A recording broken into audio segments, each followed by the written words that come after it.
Hello বন্ধুরা, তোমরা সবাই কেমন আছেন? আশা করছো ভালো আছেন। তো মইও ভালো আছো। তো মই আজকে তোমার সাথে শেয়ার করি মোর রান্নার ব্লগ। তো পেরে পছন্দ যে মই আলু চালছো, তার মানে মই আলু দিয়ে কোনো একটা তরকারি রান্না করেন। তো আলু দিয়ে আজকে ডিম আলুর ডাল রান্না করা হয়। আর এই পাশে আমার বাড়ির সওয়ালগুলোর গ্যাসের বেজে শুরু হয়ে গেছে। সাপোর্ট করেন, মুখ সাপোর্ট না করলে কিন্তু আমি সামনে থাকবার পাবো না। আর লাইক কমেন্ট করি, মোর সাথেই থাকবেন সবসময়। তো মই এখন এটা মাখে নাও ভালো করি। এটা আমি ভালো করে মাখে নিই। তো মই কিন্তু ডিমটা হলুদ আর নুন দিয়ে মাখে নিচ্ছি। এবারে মই ডালটার মধ্যে মরিচ ভাজি আগে সানি থুছি না, ওগুলা দিন। এবার নুন অ্যাড করে দিন, হলুদ অ্যাড করে দিন। আমি এটাকে আবার একটা মাখে নিন। তোমরা দেখতে পছন্দ, মই কিন্তু এটা কোনো তেল গরম হবার দিচ্ছি। ডিমটা ফুটি নিন।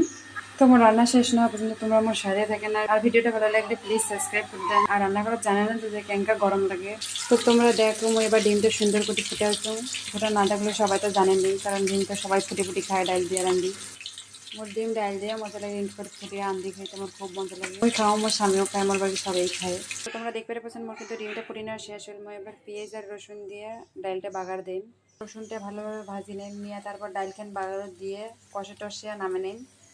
নেংটু, এই দেখো তোমার পাপা। ততক্ষণ পেস্টটা বাদামি কালার না হচ্ছে ততক্ষণ আমি নাড়তে থাকি। আমি কিন্তু ডালটা তেল দিয়ে দিয়েছি, তোমরা দেখতে বসেন। কষাইতে কষাইতে তারপর কিন্তু একটু পানি দেওয়া হবে। আগে কষাইতে কষাইতে তারপর পানি। এই পাশে ফের মোর বাটা জেদ্দাস্তে ডিম ভাজা দিয়ে ভাত খাইবে।